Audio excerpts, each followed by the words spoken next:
students, welcome to the another session of the online class. നമുക്ക് ഇന്നത്തെ ക്ലാസ്സിൽ ഒരു പ്രോബ്ലം തന്നെയാണ് സോൾവ് ചെയ്യാനുള്ളത്. ഫൈനൽ സ്റ്റേറ്റ്മെന്റ് തയ്യാറാക്കാനാണ് ക്വസ്റ്റ്യൻ ചോദിച്ചിട്ടുള്ളത്.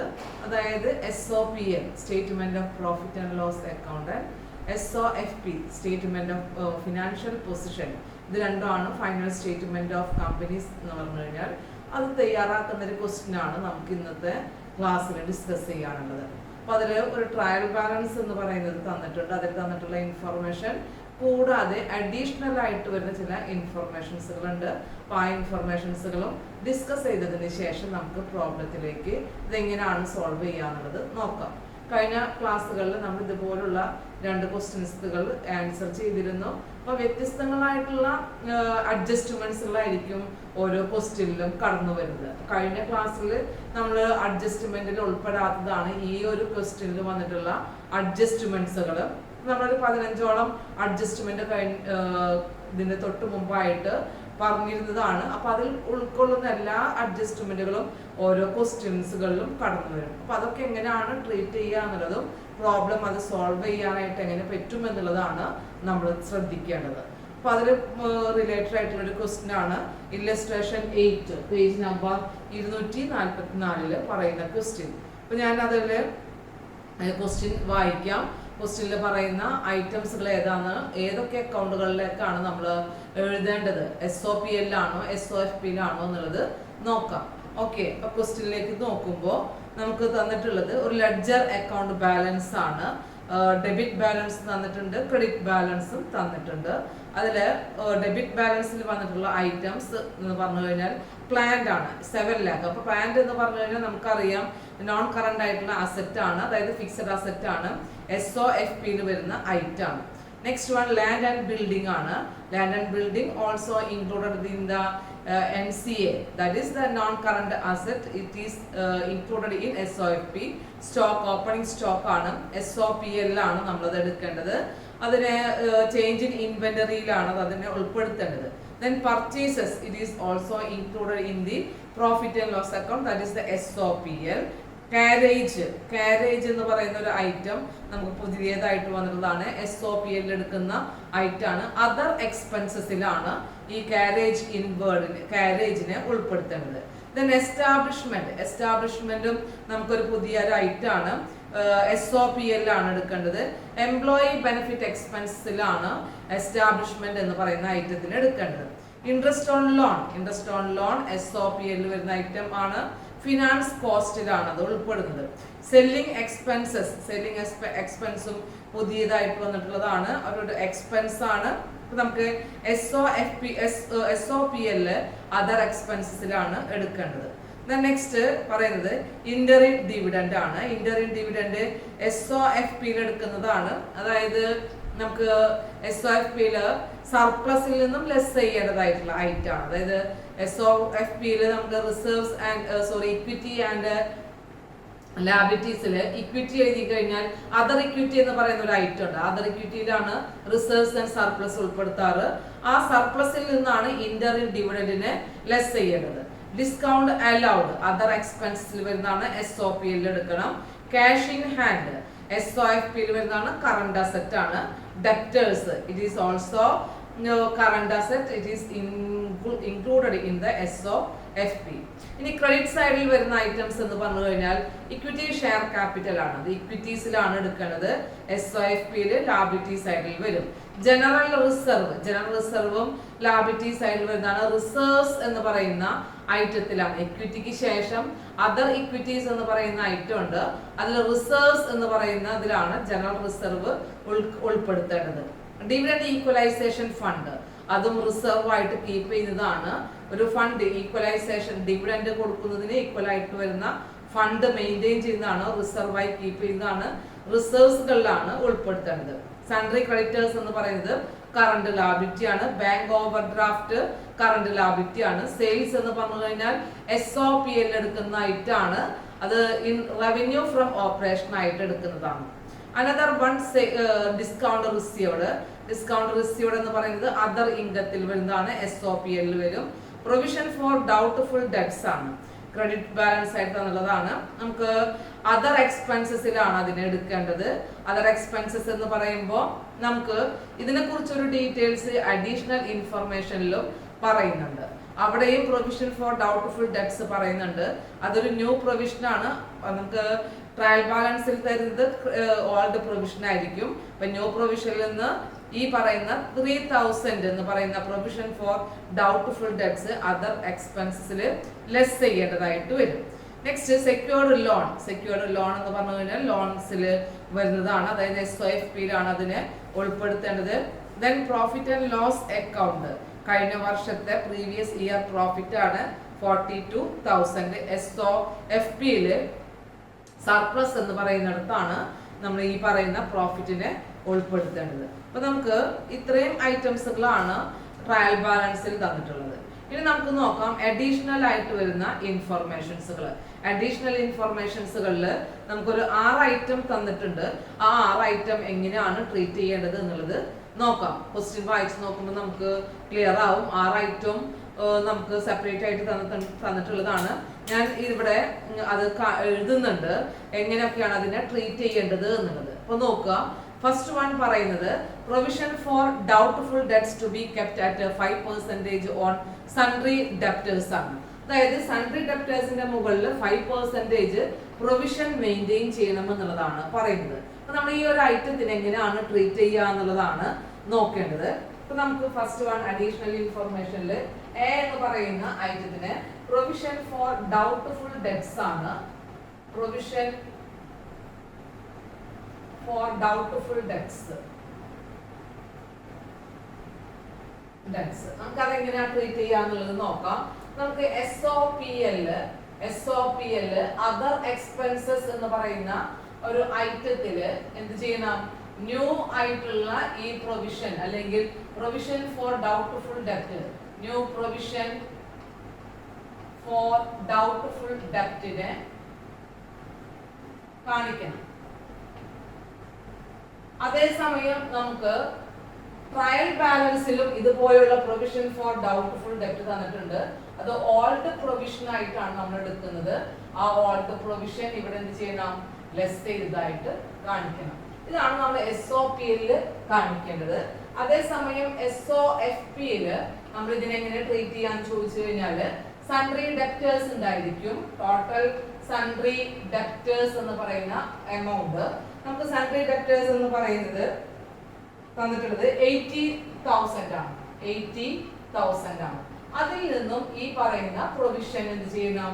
ലെസ് പ്രൊവിഷൻ എന്ന് പറഞ്ഞുകൊണ്ട് മൈനസ് ചെയ്തതായിട്ട് കാണിക്കണം. അപ്പൊ പ്രൊവിഷൻ എന്ന് പറഞ്ഞാല് 80,000ന്റെ 5% ആണ് പറഞ്ഞിട്ടുള്ളത്. 8,40,000 ആണ് വരുന്നത്. ഈ പറയുന്ന 76,000 ആണ് നമ്മൾ എവിടെ കാണിക്കേണ്ടത്?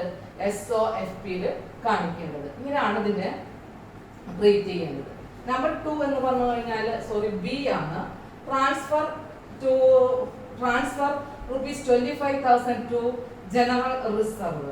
ട്രാൻസ്ഫർ ടു റിസർവ് എന്ന് പറയുന്ന ഒരു അഡ്ജസ്റ്റ്മെന്റ് ആണ് ഉദ്ദേശിക്കുന്നത്. നമുക്ക് ഇവിടെ ഇതിനെങ്ങനെ ട്രീറ്റ് ചെയ്യാൻ ചോദിച്ചു കഴിഞ്ഞാല് റിസർവ്സുകളിലാണ് ഇത് എടുക്കേണ്ടത്. അതായത് SOFPയിൽ തന്നെയാണ് 2 ട്രീറ്റ്മെന്റും ചെയ്യുന്നത്.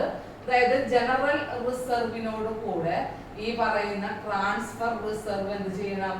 ആഡ് ചെയ്യണം. ട്രാൻസ്ഫർ എന്ന് പറയുന്നത് ആഡ് ചെയ്തായിട്ട് കാണിക്കണം. അതേസമയം SOFPയിൽ തന്നെ നമുക്ക് സർപ്ലസ് ഉണ്ടായിരിക്കും.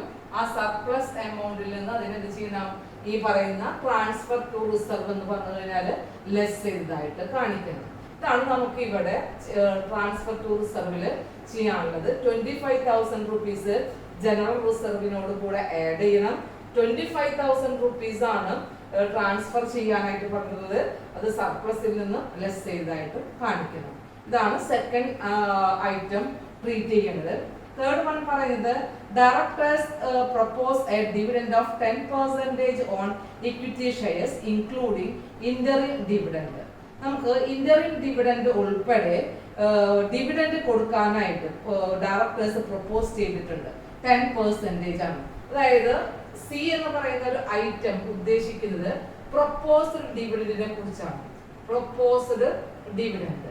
ഈ പ്രൊപ്പോസ്ഡ് ഡിവിഡൻഡ് എന്ന് പറയുന്നത് നമുക്ക് ട്രീറ്റ് ചെയ്യാനായിട്ട് SOFP തന്നെയാണ് രണ്ട് ട്രീറ്റ്മെന്റും ചെയ്യേണ്ടത്. അപ്പോൾ നമുക്ക് ഡിവിഡൻഡ് പ്രോഫിറ്റിൽ നിന്നാണ് എന്ത് ചെയ്യുന്നത്, കൊടുക്കുന്നത്. അതുകൊണ്ട് സർപ്ലസിൽ നിന്നും ഈ പ്രൊപ്പോസ്ഡ് ഡിവിഡൻഡിനെ എന്ത് ചെയ്യണം, ലെസ് ചെയ്യണം. അപ്പോൾ ഡിവിഡൻഡ് ആക്ച്വലി എത്ര എമൗണ്ട് ആണ്, ഇന്റർവൽ ഡിവിഡൻഡ് ഉണ്ടെങ്കിൽ ആ ഡിവിഡൻഡ് എക്സ്ട്രാ പിന്നീട് ആനുവലി കൊടുക്കുന്ന ഡിവിഡൻഡ് ഉണ്ടെങ്കിൽ ആ ഡിവിഡൻഡും ഏതിൽ നിന്ന് മൈനസ് ചെയ്യണം, സർപ്ലസിൽ നിന്ന് ലെസ് ചെയ്യണം. അപ്പൊ ഇൻക്ലൂഡിങ് ഇന്ററിം ഡിവിഡൻഡ്, രണ്ടും ഇന്ററിം ഡിവിഡൻഡും കൂടെ ഉൾപ്പെടെയാണ് എന്ത് ചെയ്യാൻ പറ്റുള്ളത്, ഡിവിഡൻഡ് ആയിട്ട് നൽകാനായിട്ട് ഉദ്ദേശിക്കുന്നത് 10%.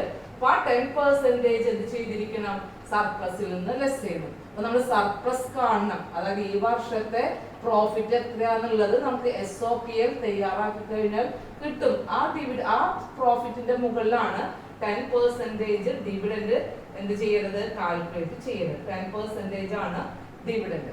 അതേസമയം നമുക്ക് ഈ SOFP തന്നെ ഇത് ഈ വർഷം നമ്മൾ നൽകേണ്ടതായിട്ടുള്ള ഒരു ലാബിലിറ്റിയാണ്. അപ്പൊ പെട്ടെന്ന് തന്നെ കൊടുക്കുന്ന ഷോർട്ട് ടേം ആയിട്ടുള്ള പ്രൊവിഷൻസുകളിൽ എന്തുൾപ്പെടുത്തണം, ഇന്ററിം പ്രൊപ്പോസ്ഡ് ഡിവിഡൻഡ് എന്ന് പറഞ്ഞുകൊണ്ട് ഉൾപ്പെടുത്തുകയും ചെയ്യണം. അപ്പൊ ഷോർട്ട് ടേം പ്രൊവിഷൻ ആയിട്ട്, പ്രൊവിഷൻസ് എന്ന് പറയുന്നതിൽ തന്നെ SOFP അത് കാണിക്കേണ്ടത്. അത് ഈ ഷോർട്ട് ടേം പ്രൊവിഷൻ എപ്പോഴും നമുക്ക് വരുന്നത് കറണ്ട് ലാബിലിറ്റിയിലാണ്. നോൺ കറണ്ട് ലാബിലിറ്റി ഉണ്ട്, നോൺ കറണ്ട് ലാബിലിറ്റി ഉണ്ട്. നോൺ കറണ്ട് ലാബിലിറ്റിയിൽ പ്രൊവിഷൻ വരുന്നുണ്ട്, കറണ്ട് ലാബിലിറ്റിയിൽ പ്രൊവിഷൻ വരുന്നുണ്ട്. ഷോർട്ട് ടേം ആയിട്ട് വരുന്ന പ്രൊവിഷൻസുകളാണ് കറണ്ട് ലാബിലിറ്റിയിൽ. ഈ പ്രൊപ്പോസ്ഡ് ഡിവിഡൻഡുകളെല്ലാം ഉൾപ്പെടുന്നത് ഷോർട്ട് ടേം പ്രൊവിഷൻസുകളിലായിരിക്കും. ഓക്കെ, അതാണ് ഇവിടെ തേർഡ് അഡ്ജസ്റ്റ്മെന്റ് ചെയ്യേണ്ടത്. ഫോർത്ത് അഡ്ജസ്റ്റ്മെന്റ് എന്ന് പറഞ്ഞു കഴിഞ്ഞാൽ ക്ലോസിംഗ് സ്റ്റോക്ക് ആണ്. നമ്പർ D എന്ന് പറഞ്ഞു കഴിഞ്ഞാൽ ക്ലോസിംഗ് സ്റ്റോക്ക് ആണ്. ക്ലോസിംഗ് സ്റ്റോക്ക് എന്ന് പറഞ്ഞു കഴിഞ്ഞാൽ നമുക്കറിയാവുന്നതാണ്, എന്തായിരിക്കും അത്, SOFP എടുക്കുമ്പോൾ കറണ്ട് അസറ്റ് ആയിട്ടാണ് നമ്മൾ എടുക്കേണ്ടത്. കറണ്ട് അസറ്റിലാണ് ഇൻവെന്ററി എന്ന് പറഞ്ഞുകൊണ്ട് എന്തെടുക്കേണ്ടത്, ക്ലോസിംഗ് സ്റ്റോക്കിനെ എടുക്കേണ്ടത്. അതേസമയം നമുക്ക് SOPL ഇതിനെന്ത് ചെയ്യണം, ട്രീറ്റ് ചെയ്യണം. അത് ചേഞ്ച് ഇൻ ഇൻവെന്ററിയിലാണ് ഈ ക്ലോസിംഗ് സ്റ്റോക്കിനെ എടുക്കേണ്ടത്. ചേഞ്ച് ഇൻ ഇൻവെന്ററി, അതായത് ഇവിടെ കാണിക്കുന്ന നമ്മൾ opening stock and closing stock തമ്മിലുള്ള ഡിഫറൻസ് ആണ്. ഓപ്പണിംഗ് ആൻഡ് ക്ലോസിംഗ് സ്റ്റോക്ക് അതിന്റെ ഡിഫറൻസ് ആയിരിക്കും നമ്മൾ ഇവിടെ കാണിക്കുന്നത്, SOPL കാണിക്കുന്നത്. അപ്പൊ അവിടെ തന്നെ നമ്മൾ ശ്രദ്ധിക്കണം, ക്ലോസിംഗ് സ്റ്റോക്ക് ആണോ ഓപ്പണിംഗ് സ്റ്റോക്ക് ആണോ കൂടുതലുള്ളത്, അതിനനുസരിച്ച് കൊണ്ടായിരിക്കും അത് മൈനസ് ചെയ്യണം അല്ലെങ്കിൽ ആഡ് ചെയ്യണം എന്ന് പറയുന്നത് ചെയ്യേണ്ടത്. ഇവിടെ നമുക്ക് ക്ലോസിംഗ് സ്റ്റോക്ക് എന്ന് പറയുന്ന ഐറ്റം 36,000 ആണ്. ക്ലോസിംഗ് വരുന്നത് 36,000 ആണ്. അതേസമയം ഓപ്പണിംഗ് എന്ന് പറയുന്നത് വരുന്നത്, ഓപ്പണിംഗ് സ്റ്റോക്ക് വരുന്നത് 35,000 ആണ്. 35,000 ആണ്. അപ്പൊ നമുക്ക് ക്ലോസിംഗ് സ്റ്റോക്ക് ആണ് ഓപ്പണിംഗ് സ്റ്റോക്കിനേക്കാൾ കൂടുതൽ. അപ്പൊ ഈ ഡിഫറൻസ് എമൗണ്ട് എന്ന് പറഞ്ഞു കഴിഞ്ഞാൽ 1000 രൂപ വരെ നമുക്ക് എന്ത് ചെയ്തായിട്ട് കാണിക്കണം, കൂടുതലുള്ളതിനെ മൈനസ് ചെയ്തായിട്ട് കാണിക്കണം. ഇതാണ് നമ്മൾ SOPL ചെയ്യുന്ന ട്രീറ്റ്മെന്റ്. നമ്മൾ കഴിഞ്ഞ കുറെ ക്വസ്റ്റ്യനിൽ ചെയ്തിട്ടുള്ളത് തന്നെയാണ്, എല്ലാവർക്കും മനസ്സിലായിട്ടുണ്ടാവുന്ന ഒരു ഐറ്റാണ് ക്ലോസിംഗ് സ്റ്റോക്കും ഓപ്പണിംഗ് സ്റ്റോക്കും നമ്മളെ ഡിഫറൻസ് ചേഞ്ച് ഇൻ ഇൻവെന്ററിയിൽ എങ്ങനെയാണ് ട്രീറ്റ് ചെയ്യാവുന്നത്. ക്ലോസിംഗ് സ്റ്റോക്ക് നമുക്ക് കൂടുതലായതുകൊണ്ട് ഇൻക്രീസിംഗ് ആയിട്ട് വരുന്ന എമൗണ്ടിനെ നമ്മൾ എന്ത് ചെയ്ത് കാണിക്കണം, നെഗറ്റീവ് ഫിഗർ ആയിട്ടാണ് കാണിക്കേണ്ടത്. ഓക്കെ, നമുക്ക് നെക്സ്റ്റ് ആയിട്ട് വരുന്നത് എന്ന് പറയുന്ന ഒരു ഐറ്റം കൂടെ ഉണ്ട്. Provide depreciation on plan at 10% ആണ്. ഡിപ്രീസിയേഷൻ നമുക്ക് എപ്പോഴും എവിടെയായിരിക്കണം ചെയ്യേണ്ടത്, നമുക്ക് രണ്ട് സ്ഥലങ്ങളിലുണ്ട്. ഒന്ന് SOPL എടുക്കണം. SOPL എക്സ്പെൻസസിലാണ് നമ്മൾ അത് എടുക്കുന്നത്.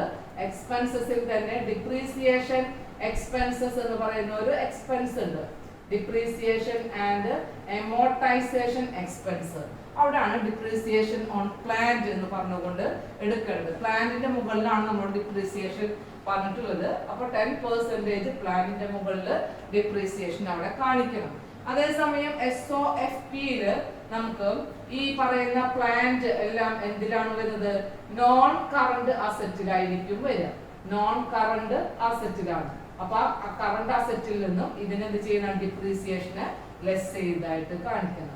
നോൺ കറണ്ട് അസറ്റിൽ നിന്നും ഡിപ്രീസിയേഷൻ എന്ത് ചെയ്തിരിക്കണം, ലെസ് ചെയ്തിരിക്കണം. ഇതാണ് നമുക്ക് ഇവിടെ ചെയ്യേണ്ട ട്രീറ്റ്മെന്റ്. ലാസ്റ്റ് ഐറ്റം എന്ന് പറഞ്ഞു കഴിഞ്ഞാല് എഫ് ആണ്. എഫിൽ പറയുന്ന adjustment a claim of 10,000 for workmen's compensation is being disputed by the company. അതായത് വർക്ക്മെൻ കോമ്പൻസേഷൻ ആയിട്ട് കമ്പനിക്കെതിരെ എന്ത് ചെയ്തിട്ടുണ്ട്, ഡിസ്പ്യൂട്ട് വന്നിട്ടുണ്ട്. അപ്പൊ അങ്ങനെയാണെന്നുണ്ടെങ്കിൽ അതിന് ക്ലെയിം കൊടുക്കേണ്ടതായിട്ട് വരാം. 10,000 rupees ആണ് പറയുന്നത്.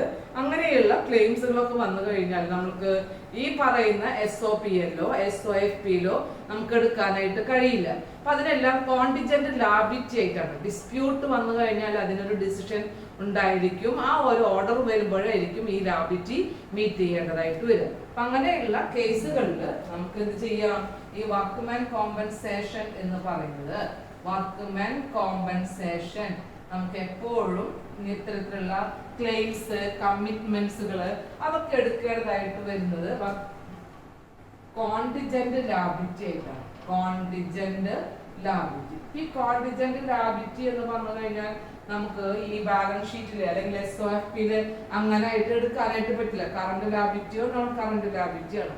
അപ്പോ ഈ SOFP തയ്യാറാക്കിയതിന് ശേഷം ലാസ്റ്റ് ഫുഡ് നോട്ട് ആയിട്ടാണ് നമ്മൾ എന്ത് കൊടുക്കേണ്ടത്, ഈ പറയുന്ന കോണ്ടിജന്റ് ലാബിലിറ്റിയെ കാണിക്കേണ്ടത്. അപ്പൊ last item workmen compensation claim എന്ന് പറയുന്ന എമൗണ്ടിനെ നമുക്ക് SOFPയുടെ തൊട്ട് താഴെ ആയിട്ട് അസറ്റും ലാബിലിറ്റിയും ടോട്ടൽ ചെയ്തതിന് ശേഷം ടാലി ആയിട്ടുണ്ടെങ്കിൽ അതിന് ടാലി ആയതിനു ശേഷം ഫുഡ് നോട്ട് ആയിട്ടാണ് ഈ പറയുന്ന വർക്ക്മെൻ കോമ്പൻസേഷൻ ക്ലെയിം ₹10,000 കാണിക്കേണ്ടത്. ഇത്രയാണ് നമുക്ക് ഇന്നത്തെ ഈ ഒരു ഇല്ലസ്ട്രേഷൻ 8ല് വരുന്ന അഡ്ജസ്റ്റ്മെന്റ്സുകൾ ട്രീറ്റ് ചെയ്യേണ്ടത്. ഇത് മനസ്സിലായി കഴിഞ്ഞാൽ നമുക്ക് പ്രോബ്ലം ചെയ്യാനായിട്ട് വളരെ ഈസിയാണ്. ഇനി നമുക്ക് എന്ത് ചെയ്യാം, SOPL എങ്ങനെ തയ്യാറാക്കാം അല്ലെങ്കിൽ SOFP എങ്ങനെ ആയിരിക്കണം ചെയ്യേണ്ടത് എന്നുള്ളതിലേക്ക് പോകാം. ഓക്കെ ഡിയേഴ്സ്, അപ്പൊ നമുക്ക് ക്വസ്റ്റ്യൻ എങ്ങനെ സോൾവ് ചെയ്യുന്നു എന്നുള്ളത് നോക്കാം. ഞാനിവിടെ SOPLന്റെ ഫോർമാറ്റ് ആണ് വരച്ചിട്ടുള്ളത്. പേര്, കമ്പനിയുടെ name of the company, statement of profit and loss account for the year ended. Question നമുക്ക് അതിന്റെ ഡേറ്റ് പീരീഡ് തന്നിട്ടുണ്ട്. 31st March 2019 ആണ് തന്നിട്ടുള്ളത്. അപ്പൊ നമുക്ക് നേരത്തെ ഞാൻ എല്ലാ ഐറ്റംസുകളും പറഞ്ഞിരുന്നു എവിടൊക്കെ ഏതിലാണ് ഉൾപ്പെടുത്തേണ്ടത് എന്നുള്ളത്. നമുക്ക് ഫോർമാറ്റ് പ്രകാരം ഫസ്റ്റ് SOPL ഉൾപ്പെടുത്തുന്ന item number 1 revenue from operation ആണ്. Revenue from operation. നമുക്ക് റവന്യൂ ഫ്രം ഓപ്പറേഷൻ എന്ന് പറഞ്ഞുകൊണ്ടായിരിക്കില്ല ചിലപ്പോൾ ക്വസ്റ്റ്യനില് തന്നിട്ടുണ്ടായിരിക്കുക. സെയിൽസ് ആണ് റവന്യൂ ഫ്രം ഓപ്പറേഷൻ എന്നതുകൊണ്ട് ഉദ്ദേശിക്കുന്നത്. സെയിൽസ് എമൗണ്ട് നമുക്ക് തന്നിട്ടുള്ളത് 4,60,000 ആണ്. ക്രെഡിറ്റ് സൈഡിൽ നമുക്ക് റവന്യൂ എന്ന് പറഞ്ഞു കഴിഞ്ഞാൽ ലിങ്ക് ആണ്. ക്രെഡിറ്റ് സൈഡിലായിരിക്കും തന്നിട്ടുണ്ടായിരിക്കുക 4,60,000 ആണ്. റവന്യൂ ഫ്രം ഓപ്പറേഷന് ശേഷം നമുക്ക് കിട്ടുന്ന ഐറ്റം അടുത്ത ഫോർമാറ്റ് പ്രകാരം വരുന്നത് അതർ ഇൻകം ആണ്. അതർ ഇൻകത്തിൽ നമുക്ക് ഡിസ്കൗണ്ട് അല്ലെങ്കിൽ ഇൻട്രസ്റ്റ് റിസീവ്ഡ്, ഡിവിഡൻഡ് റിസീവ്ഡ് ഒക്കെ ആണ്. നമുക്ക് അങ്ങനെയുള്ള ഐറ്റംസുകൾ ഒരെണ്ണം മാത്രമേ പറയുന്നുള്ളൂ. അതുകൊണ്ട് പ്രത്യേകിച്ച് നോട്ടൊന്നും നൽകേണ്ട ആവശ്യം ഇല്ല. ഡിസ്കൗണ്ട് റിസീവ്ഡ് എന്ന് പറഞ്ഞുകൊണ്ട് നമുക്ക് ഡയറക്റ്റ് ആയിട്ട് കൊടുക്കാം. ഡിസ്കൗണ്ട് റിസീവ്ഡ് എന്ന് പറഞ്ഞുകൊണ്ട് ക്രെഡിറ്റ് സൈഡ് നമുക്ക് തന്നിട്ടുള്ളതാണ് 5,000 rupees. ഇതായിരിക്കും നമ്മുടെ ടോട്ടൽ റവന്യൂ എന്ന് പറയുന്നത്. ടോട്ടൽ റവന്യൂ നമ്പർ 1 കൊടുക്കുന്നുണ്ട്. ടോട്ടൽ റവന്യൂ എന്ന് പറഞ്ഞു കഴിഞ്ഞാല് 4,65,000 ആണ്. 4,65,000 ആണ്. നമുക്കത് അണ്ടർലൈൻ ചെയ്യാം. ടോട്ടൽ റവന്യൂ ആയിട്ടുണ്ട്. നമുക്ക് നെക്സ്റ്റ് നമ്പർ 2 ഫോർമാറ്റ് പ്രകാരം എക്സ്പെൻസസ് ആണ് ഇനി കാണിക്കേണ്ടത്. എക്സ്പെൻസസ് ആണ്. ഇപ്പൊ എക്സ്പെൻസസിൽ നമുക്ക് കോസ്റ്റ് ഓഫ് മെറ്റീരിയൽ കൺസ്യൂംഡ് അങ്ങനെയുള്ള ഒരു ഐറ്റം ഒന്നും ഇല്ല. നമുക്ക് അങ്ങനെ ഒരു ഐറ്റം ഉണ്ടെന്നുണ്ടെങ്കിൽ എഴുതായിരുന്നു. പക്ഷെ ഇവിടെ ഇല്ല. ജസ്റ്റ് ഞാൻ ഇവിടെ കാണിക്കുന്നു എന്നുള്ളൂ. നമുക്ക് അതില്ല. നെക്സ്റ്റ് എന്ന് പറഞ്ഞു കഴിഞ്ഞാൽ നമ്മൾ എഴുതേണ്ടത് purchases of stock in trade ആണ്. അപ്പൊ പർച്ചേസസ് എന്ന് പറയുന്ന ഒരു ഐറ്റം നമ്മുടെ ക്വസ്റ്റ്യനിൽ ഉണ്ടോ എന്ന് ചോദിച്ചു കഴിഞ്ഞാൽ തന്നിട്ടുള്ളതാണ്. 1,80,000 തന്നിട്ടുണ്ട്. 1,80,000 തന്നിട്ടുണ്ട്. നെക്സ്റ്റ് പർച്ചേസ് കഴിഞ്ഞാൽ നമുക്ക് അടുത്ത ഐറ്റം വരുന്നത് ചേഞ്ച് ഇൻ ഇൻവെന്ററി ആണ്. Change in inventory. Change in ഇൻവെന്ററിയിൽ ക്ലോസിംഗ് സ്റ്റോക്കും ഓപ്പണിംഗ് സ്റ്റോക്കും തമ്മിലുള്ള ഡിഫറൻസ് ആണ് നമ്മൾ കാണിക്കുന്നത്. Closing stock then opening stock ഇത് തമ്മിലുള്ള ഡിഫറൻസ് ആണ് കാണിക്കുന്നത്. ക്ലോസിംഗ് സ്റ്റോക്ക് എന്ന് പറയുന്നത് നമുക്ക് ക്വസ്റ്റ്യനിൽ 36,000 ആണ്. 36,000 ആണ്.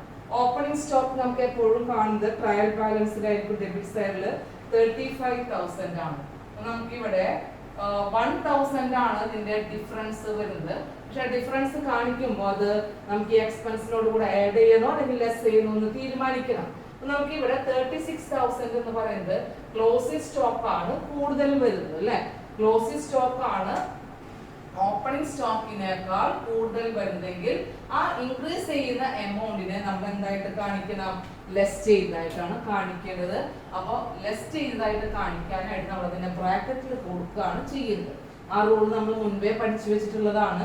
ക്ലോസിംഗ് സ്റ്റോക്ക് കൂടുതലാവുകയാണെന്നുണ്ടെങ്കിൽ ലെസ് ചെയ്യണം. ക്ലോസിംഗ് സ്റ്റോക്ക് കുറവാണോ വരുന്നതെങ്കിൽ നമ്മൾ ആഡ് ചെയ്തതായിട്ട് കാണിക്കണം.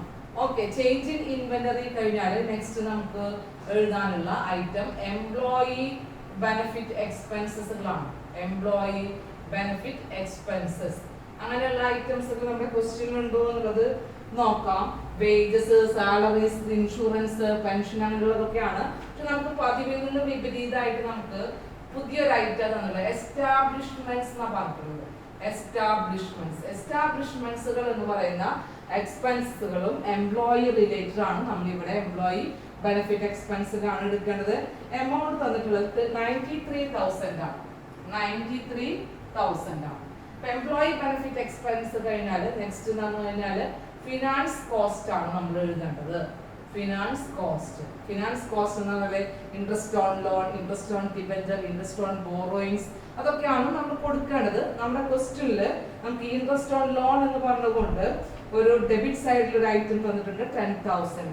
that is included in finance cost. Interest on loan 10,000 debit സൈഡിൽ ട്രയൽ ബാലൻസിൽ തന്നിട്ടുള്ള ഐറ്റം ആണ്.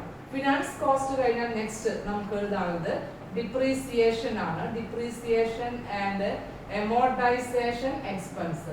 ഡിപ്രീസിയേഷൻ എക്സ്പെൻസ് എന്ന് പറഞ്ഞുകൊണ്ട് നമുക്ക് ഇവിടെ ട്രയൽ ബാലൻസിൽ തന്നിട്ടില്ല. അതേസമയം നമുക്ക് എവിടെ കാണിക്കുന്നുണ്ട്? അഡ്ജസ്റ്റ്മെന്റിലാണ് പറയുന്നത്.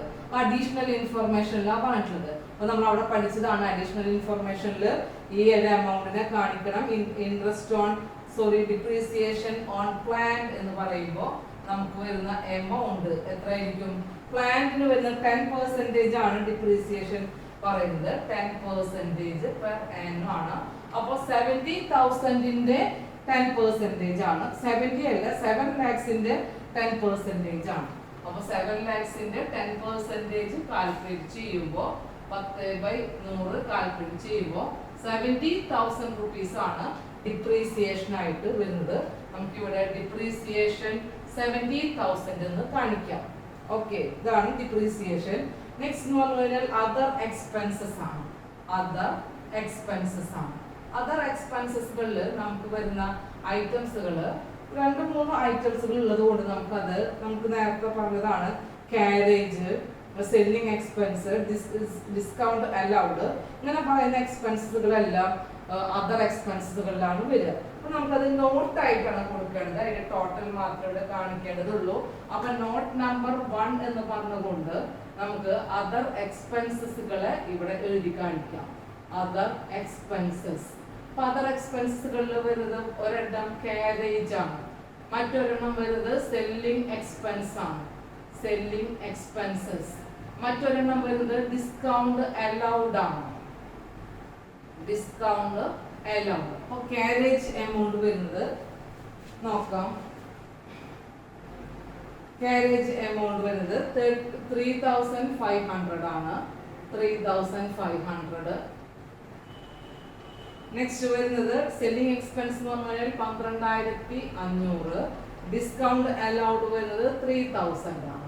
ഓക്കെ, അപ്പൊ നമുക്ക് ട്രയൽ ബാലൻസ് പ്രകാരം ഇത്ര ഐറ്റംസുകൾ മാത്രമേ അതർ എക്സ്പെൻസുകളിൽ കാണിക്കാനുള്ളൂ. പക്ഷെ നമുക്ക് ഒരു ഐറ്റം എന്ന് പറയുന്നത് പ്രൊവിഷൻ ഫോർ ഡൗട്ട്ഫുൾ ഡെബ്റ്റ്സ് എന്ന് പറയുന്ന ഒരു ഐറ്റം അഡ്ജസ്റ്റ്മെന്റിൽ തന്നിട്ടുണ്ട്. അപ്പൊ ആ അഡ്ജസ്റ്റ്മെന്റിൽ വരുന്ന ഐറ്റത്തിന് നമുക്ക് ട്രീറ്റ് ചെയ്യേണ്ടത് അതർ എക്സ്പെൻസസിൽ തന്നെയാണ്. പ്രൊവിഷൻ ഫോർ ഡൗട്ട്ഫുൾ ഡെബ്റ്റ് നമുക്ക് അഡ്ജസ്റ്റ്മെന്റിൽ ഒരെണ്ണം പ്രൊവിഷൻ ഫോർ ഡൗട്ട്ഫുൾ ഡെബ്റ്റ് തരുന്നുണ്ട്. അതേസമയം നമുക്ക് ട്രയൽ ബാലൻസിൽ ക്രെഡിറ്റ് സൈഡിൽ പ്രൊവിഷൻ ഫോർ ഡൗട്ട്ഫുൾ ഡെബ്റ്റും തരുന്നുണ്ട്. അപ്പൊ അത് ട്രീറ്റ് ചെയ്യേണ്ടത് ഇവിടെയാണ്. നമുക്ക് ഇവിടെ നോക്കാം പ്രൊവിഷൻ ഫോർ ഡൗട്ട്ഫുൾ ഡെപ്റ്റ്. പ്രൊവിഷൻ ഫോർ ഡൗട്ട്ഫുൾ ഡെപ്റ്റ് നമുക്കിത് അഡ്ജസ്റ്റ്മെന്റിൽ തന്നിട്ടുള്ള ഐറ്റം ആണ് കേട്ടോ. അഡ്ജസ്റ്റ്മെന്റ് ഞാൻ ഇവിടെ കാണിക്കുന്നുണ്ട്. അഡ്ജസ്റ്റ്മെന്റ് 1-ലാണ് നമുക്കിത് കാണിക്കുന്നത്. പ്രൊവിഷൻ ഫോർ ഡൗട്ട്ഫുൾ ഡെപ്റ്റ് എപ്പോഴും ഡെപ്റ്റേഴ്സിന്റെ മുകളിലാണ് നമുക്ക് ഡെപ്റ്റിന്റെ ഡൗട്ട്ഫുൾ ഡെപ്റ്റുകൾ വരുന്നത്. അപ്പൊ ആ പ്രൊവിഷൻ കാൽക്കുലേറ്റ് ചെയ്യുന്നത് ഡെപ്റ്റേഴ്സിന്റെ മുകളിലായിരിക്കും. അപ്പൊ ഡെപ്റ്റേഴ്സ് നമുക്ക് ക്വസ്റ്റ്യനിൽ തന്നിട്ടുള്ളത് 80,000 ആണ്. അപ്പൊ 80,000ന്റെ 5% ആണ് നമ്മൾ എന്തെടുക്കുന്നത്, പ്രൊവിഷൻ ഫോർ ഡൗട്ട്ഫുൾ ഡെപ്റ്റ് എടുക്കേണ്ടത്. അപ്പൊ 80,000ന്റെ 5% എന്ന് പറഞ്ഞു കഴിഞ്ഞാൽ 4,000 ആണ് ഇവിടെ നമുക്ക് പ്രൊവിഷൻ ഫോർ ഡൗട്ട്ഫുൾ ഡെപ്റ്റ് എന്ന് പറയുന്നത്. അതേസമയം നമുക്ക് ഇവിടെ പ്രൊവിഷൻ ഫോർ ഡൗട്ട്ഫുൾ ഡെപ്റ്റ് എന്ന് പറഞ്ഞുകൊണ്ട് ട്രയൽ ബാലൻസിലും തരുന്നുണ്ട് പ്രൊവിഷൻ ഫോർ ഡൗട്ട്ഫുൾ ഡെപ്റ്റ്. അത് നമ്മൾ ഇവിടെ എന്ത് ചെയ്യണം, ന്യൂ പ്രൊവിഷൻ ആയിട്ടുള്ള അഡ്ജസ്റ്റ്മെന്റിൽ തന്നിട്ടുള്ള പ്രൊവിഷനിൽ നിന്ന് ഈ ഓൾഡ് പ്രൊവിഷൻ എന്ത് ചെയ്തിരിക്കണം, ലെസ് ചെയ്തിരിക്കണം. അപ്പോൾ ഓൾഡ് പ്രൊവിഷൻ അല്ലെങ്കിൽ എക്സിസ്റ്റിംഗ് പ്രൊവിഷൻ എന്ന് പറഞ്ഞു കഴിഞ്ഞാൽ നമുക്ക് ഇവിടെ ഓൾഡ് പ്രൊവിഷൻ ആണ് അല്ലെങ്കിൽ എക്സിസ്റ്റിംഗ് പ്രൊവിഷൻ ആണ്. ട്രയൽ ബാലൻസിൽ കാണിക്കുന്ന പ്രൊവിഷനാണ് ഓൾഡ് അല്ലെങ്കിൽ എക്സിസ്റ്റിംഗ് പ്രൊവിഷൻ എന്ന് പറയുന്നത്. 3,000 ആണ് നമുക്ക് ട്രയൽ ബാലൻസിൽ തന്നിട്ടുള്ളത്. മൈനസ് ചെയ്യുമ്പോൾ 1,000 ആണ് നമുക്ക് വരുന്നത്. ടോട്ടൽ എക്സ്പെൻസ് എന്ന് പറഞ്ഞു കഴിഞ്ഞാൽ അതർ എക്സ്പെൻസസിൽ വരുന്നത് 20,000 ആണ്. 20,000 ഇതാണ് നമുക്ക് ഇവിടെ കാണിക്കേണ്ടത്. നോട്ട് നമ്പർ 1 അതർ എക്സ്പെൻസ് എന്ന് പറഞ്ഞുകൊണ്ട് 20,000. ഓക്കെ, ഇനി മറ്റുള്ള എക്സ്പെൻസുകളൊന്നും ഇല്ല. അതുകൊണ്ട് നമുക്ക് ഇവിടെ ഇതിനെന്ത് കാണിക്കാം, ടോട്ടൽ എക്സ്പെൻസസ് എന്ന് പറഞ്ഞുകൊണ്ട് ഇതിനെ കാണാം. ടോട്ടൽ എക്സ്പെൻസ് എന്ന് പറഞ്ഞു കഴിഞ്ഞാൽ എല്ലാം കൂടെ ആഡ് ചെയ്യുമ്പോൾ നമുക്ക് വരുന്ന എമൗണ്ട്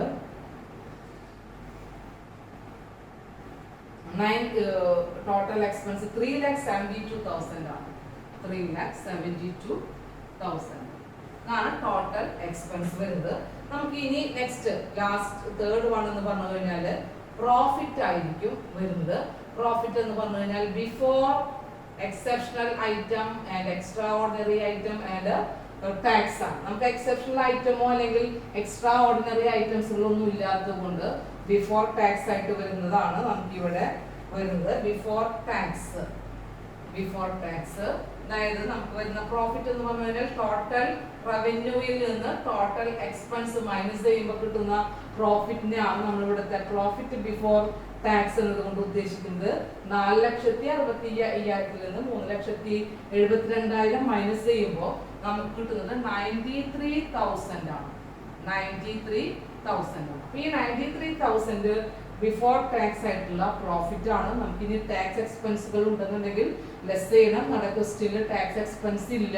പക്ഷെ അതേസമയം നമുക്ക് ആ പ്രോഫിറ്റിന്റെ മുകളിൽ EPS number of shares, equity shares ക്വസ്റ്റ്യനിൽ തന്നിട്ടുള്ളത് കൊണ്ട് നമുക്ക് അത് എന്ത് ചെയ്യാം, EPS-നെ കാൽക്കുലേറ്റ് ചെയ്യാം.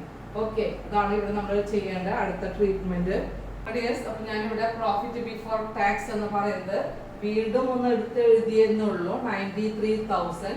ഈ 93,000-ൽ നിന്ന് ടാക്സ് എക്സ്പെൻസസുകൾ ഉണ്ടെന്നുണ്ടെങ്കിൽ നമ്മളത് എന്ത് ചെയ്യണം, ലെസ് ചെയ്യണം. കറന്റ് ടാക്സോ ഡെഫേർഡ് ടാക്സോ ഉണ്ടെന്നുണ്ടെങ്കിൽ ലെസ് ചെയ്യണം. നമ്മുടെ ക്വസ്റ്റ്യനിൽ ഈ ടാക്സ് എക്സ്പെൻസ് ഒന്നും ഇല്ലാത്തത് കൊണ്ട് നമുക്കത് എന്ത് തന്നെ ആയിരിക്കും, ഈ 93,000 rupees എന്ന് പറയുന്നത് തന്നെ ആയിരിക്കും എന്ത് വരുന്നത്, നമുക്കിവിടെ പ്രോഫിറ്റ് ഫോർ ദ ഇയർ അല്ലെങ്കിൽ പ്രോഫിറ്റ് ഫോർ കണ്ടിന്യൂയിങ് ഓപ്പറേഷൻ എന്ന് പറയുന്നത്. അപ്പൊ പ്രോഫിറ്റ് ഫോർ ദ ഇയർ എന്ന് പറയുന്നത് 93,000 ആണ്.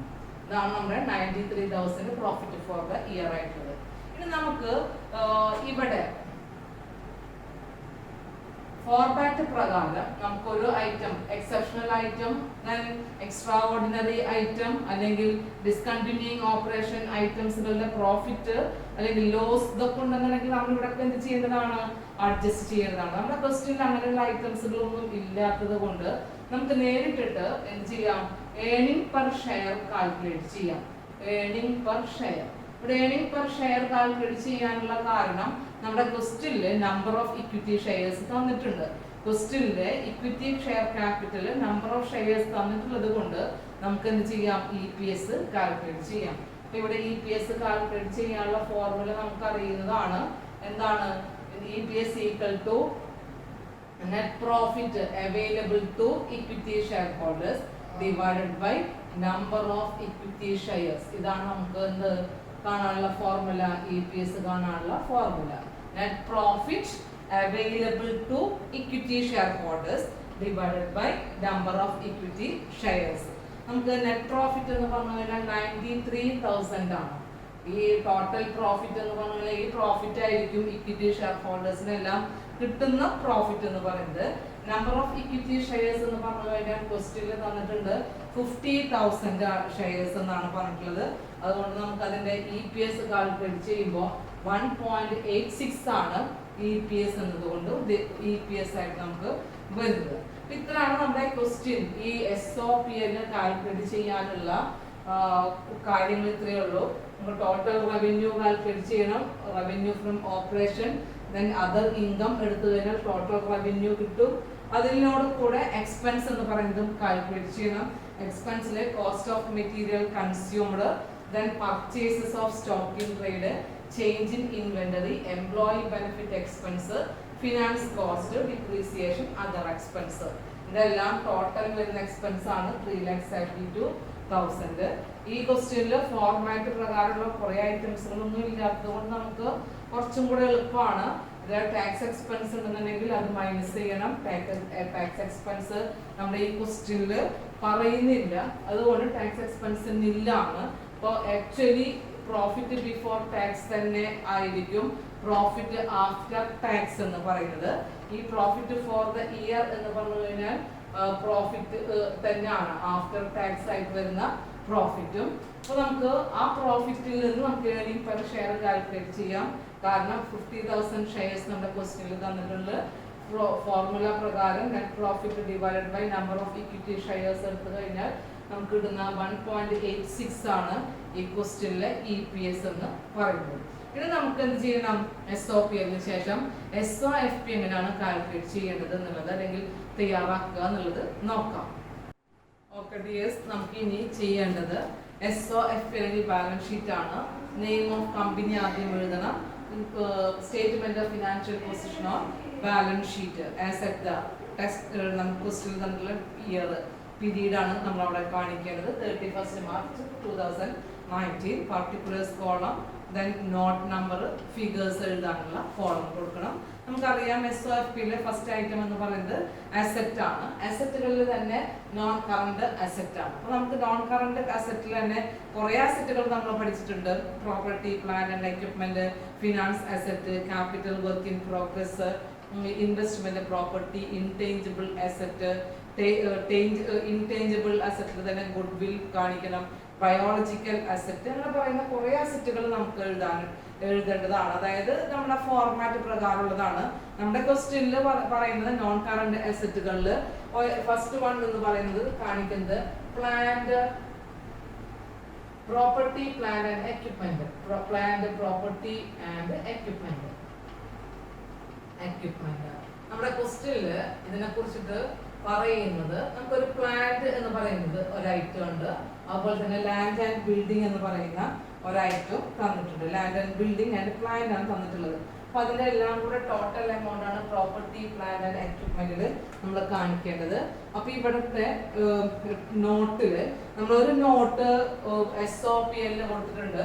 അപ്പൊ കണ്ടിന്യൂസ് ആയിട്ട് വരുന്നത് കൊണ്ട് നോട്ട് നമ്പർ 2 ആയിട്ട് നമുക്ക് എന്ത് ചെയ്യാം? പ്രോപ്പർട്ടി, പ്ലാന്റ് ആൻഡ് എക്യുപ്മെന്റ് കാണിക്കാം. Not number 2 property, plant and equipment.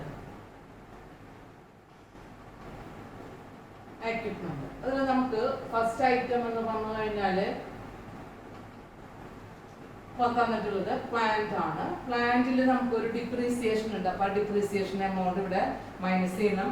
Plant നമുക്ക് തന്നിട്ടുള്ളത് 7 lakh ആണ് തന്നിട്ടുള്ളത്.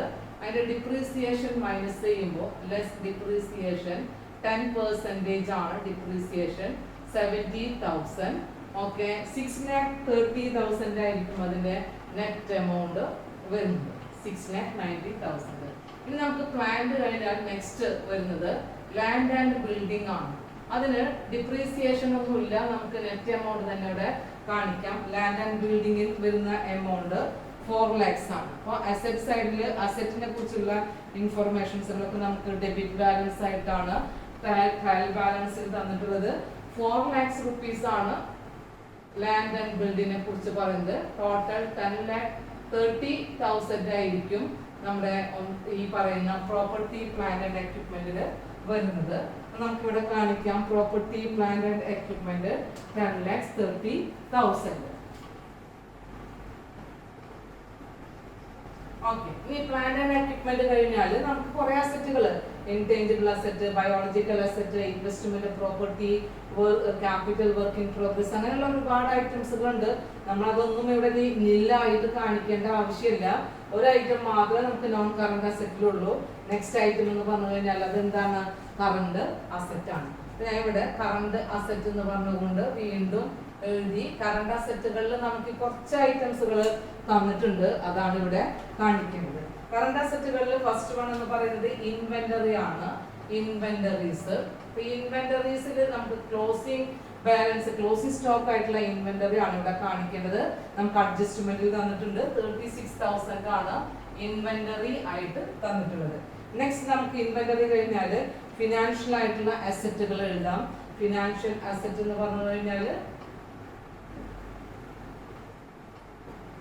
ഫിനാൻഷ്യൽ അസറ്റുകളിൽ നമുക്ക് ട്രേഡ് റിസീവബിൾസുകൾ, ട്രേഡ് ലോൺസുകൾ ഇതൊക്കെ വരുന്നതാണ്. അപ്പൊ ട്രേഡ് റിസീവബിൾ എന്ന് പറയുന്ന ഒരു ഐറ്റം നമുക്ക് തന്നിട്ടുണ്ട്. ട്രേഡ് റിസീവബിൾസ്, അതായത് ട്രേഡ് റിസീവബിൾസ് എന്ന് പറഞ്ഞു കഴിഞ്ഞാൽ നമുക്ക് ഡെപ്റ്റേഴ്സിനെ കുറിച്ചിട്ടാണ് ഇവിടെ പറയുന്നത്. ഡെപ്റ്റേഴ്സ് ആണ്. അപ്പൊ ഡെപ്റ്റേഴ്സ് നമുക്ക് ഡെബിറ്റ് ബാലൻസിൽ തന്നിട്ടുള്ള ഐറ്റം ആണ്. അപ്പൊ ഡെപ്റ്റേഴ്സ് എന്ന് പറഞ്ഞു കഴിഞ്ഞാൽ നമുക്ക് ഇവിടെ കാണിക്കാം, നോട്ട് ആയിട്ട് കാണിക്കാം. നമുക്കൊരു പ്രൊവിഷൻ ഫോർ ഡൗട്ട്ഫുൾ ഡെബ്റ്റ്സ് എന്ന് പറയുന്ന ഒരു കാര്യം അഡ്ജസ്റ്റ്മെന്റിൽ തന്നിട്ടുണ്ടായിരുന്നു. അത് മൈനസ് ചെയ്തിട്ടുള്ള എമൗണ്ട് ആണ് ഇവിടെ കാണിക്കേണ്ടത്. അപ്പൊ നോട്ട് നമ്പർ 3 ആയിട്ട് ഇവിടെ കാണിക്കുന്നുണ്ട്. പ്രൊവിഷൻ ഫോർ ഡൗട്ട്ഫുൾ ഡെബ്റ്റ് മൈനസ് ചെയ്യുന്ന ഡെപ്റ്റേഴ്സ്. ഡെപ്റ്റേഴ്സിനെ കുറിച്ചിട്ടാണ് ഇവിടെ പറയുന്നത്. ഡെപ്റ്റേഴ്സ് ടോട്ടൽ തന്നിട്ടുള്ളത്, അല്ലെങ്കിൽ ട്രേഡ് റിസീവബിൾസ് തന്നിട്ടുള്ളത് ക്വസ്റ്റ്യനില് ട്രേഡ് റിസീവബിൾസ് തന്നിട്ടുള്ളത് 80,000 ആണ്. 80,000 ആണ്. പ്ലസ് പ്രൊവിഷൻ 5% പ്രൊവിഷൻ പറയുന്നുണ്ട്. പ്രൊവിഷൻ, അതായത് 80,000ന്റെ 5% ആണ് 4,000 വരും. 76,000 ആയിരിക്കും നെറ്റ് എമൗണ്ട്. ഈ എമൗണ്ട് ആണ് നമ്മൾ ഇവിടെ കാണിക്കേണ്ടത്. അതായത് ട്രേഡ് റിസീവബിൾസ് എന്ന് പറഞ്ഞുകൊണ്ട് 76,000. ഓക്കെ, ക്ലിയർ ആയിട്ടുണ്ടാവുമെന്ന് വിചാരിക്കുന്നു. നമുക്ക് ഈ ഒരു പ്രൊവിഷൻ പറയുന്നത് അഡ്ജസ്റ്റ്മെന്റ് നമ്പർ 1ൽ പറയുന്നതാണ്. ഇവിടെ ഡിപ്രീസിയേഷൻ എന്ന് പറഞ്ഞു കഴിഞ്ഞാൽ നമുക്ക് അഡ്ജസ്റ്റ്മെന്റിൽ തന്നെ പറഞ്ഞിട്ടുള്ളതാണ്. അതൊക്കെ എല്ലാവരും ശ്രദ്ധിക്കണം. എവിടെ പറയുന്നതാണ് നമ്മൾ ഇവിടൊക്കെ മാറ്റി എഴുതുന്നത് എന്നുള്ളത് ശ്രദ്ധിക്കണം. ഇനി ട്രേഡ് റിസീവബിൾ കഴിഞ്ഞാൽ ഫിനാൻഷ്യൽ അസറ്റിൽ വരുന്നതാണ് നമുക്ക് cash balance, cash in hand, cash equivalence, അങ്ങനെ വരുന്ന ഐറ്റംസുകളൊക്കെ ഉണ്ടെന്നുണ്ടെങ്കിൽ നമുക്ക് ഇവിടെ കറണ്ട് അസറ്റുകൾ തന്നെയാണ് ഫിനാൻഷ്യൽ അസറ്റ് ആയിട്ട് കാണിക്കാം. അപ്പൊ നമുക്ക് ക്യാഷ് ആൻഡ് ക്യാഷ് ഈക്വലൻസ് എന്ന് പറയുന്ന ഒരു item, cash and cash equivalents, അതായത് cash in hand, cash at bank, bank balance ഒക്കെയാണ് ഇവിടെ ഉദ്ദേശിക്കുന്നത്. അപ്പൊ ക്യാഷ് ഇൻ ഹാൻഡ് എന്ന് പറഞ്ഞുകൊണ്ട് നമ്മുടെ ക്വസ്റ്റ്യനിൽ ഡെബിറ്റ് ബാലൻസിൽ 73,000 എന്ന് പറയുന്ന ഒരു എമൗണ്ട് തന്നിട്ടുണ്ട്. ഓക്കെ, അപ്പൊ ഇത്രയാണ് നമുക്ക് ഇവിടെ അസറ്റ് സൈഡിൽ പറയുന്നുള്ളൂ. വേറെയുള്ള അസറ്റുകളൊന്നും ഇല്ല. ഇത്രയും അസറ്റുകൾ നമുക്ക് എഴുതി കഴിഞ്ഞാൽ ടോട്ടൽ അസറ്റ് ആയി. ടോട്ടൽ അസറ്റ് എന്ന് പറഞ്ഞു കഴിഞ്ഞാൽ നോൺ കറണ്ട് അസറ്റും കറണ്ട് അസറ്റും ആയിട്ടുള്ളതാണ്. ടോട്ടൽ അസറ്റ് വരുന്നത് 12,15,000 ആണ്. 12,15,000 ഇതാണ് നമുക്ക് ഇവിടെ എന്തിൽ വരുന്നത്, അസറ്റ് സൈഡിൽ വരുന്ന ഐറ്റംസുകൾ പറയുന്നത്. ഇനി നമുക്ക് അടുത്തത് എഴുതാനുള്ളത് ലാബിലിറ്റീസുകളാണ്. ലാബിലിറ്റീസ് എന്ന് പറയുമ്പോൾ നമ്പർ 2 ഇക്വിറ്റി ആൻഡ് ലാബിലിറ്റി എന്ന് പറയാം. ഇക്വിറ്റീസ് ആൻഡ് ലാബിലിറ്റീസ് ആണ് കാണിക്കുന്നത്. അതിൽ നമുക്ക് ആദ്യം തന്നെ കാണിക്കേണ്ടത് ഇക്വിറ്റീസ് ആൻഡ് ലാബിലിറ്റീസിൽ ഇക്വിറ്റീസിനെ കുറിച്ചിട്ടാണ്. ഇക്വിറ്റീസ് എന്ന് പറഞ്ഞു കഴിഞ്ഞാൽ നമുക്കറിയാം ഷെയർ ക്യാപിറ്റലിനെ കുറിച്ചുള്ള ഡീറ്റെയിൽസ് ആയിരിക്കും ഇവിടെ നമ്മൾ കാണിക്കുന്നത്.